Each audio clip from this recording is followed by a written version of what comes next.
ಭೀಮಸೇನಾಗಲೇ ಸಂಧಿಯ ಪ್ರಸ್ತಾಪವನ್ನು ಕೇಳಿ ಕೆರಳಿದ ಸಿಂಹದಂತೆ ವಿಜೃಂಭಿಸುತ್ತಿರುವನು.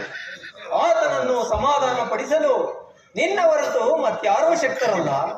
ಪಾರ್ಥ, ಈ ಸಾರಿ ಅವನ ಕೋಪಕ್ಕೆ ದ್ರೌಪದಿಯೇ ಮೂಲ ಕಾರಣವೆಂದು ಶ್ರೀಕೃಷ್ಣ ಪರಮಾತ್ಮನು ಹೇಳುತ್ತಿದ್ದನು, ಜಗತ್ತಿನ ಸುಖ ದುಃಖಗಳಿಗೆ ಸ್ತ್ರೀಯರೇ ಮೂಲ ಕಾರಣವೆಂದು. ಪಾರ್ಥ, ಆ ಕೌರವರೊಡನೆ ಯುದ್ಧ ಮಾಡುವುದಕ್ಕಿಂತ ಈತನ ಕೋಪವನ್ನು ಶಮನ ಮಾಡುವುದೇ ನನ್ನಿಂದ ಅಸಾಧ್ಯವಾದುದು. ಸಹೋದರ ಭೀಮಸೇನ, ಏಕೆ ನನ್ನಲ್ಲಿಯೂ ಕೋಪವೇ ತಮ್ಮ?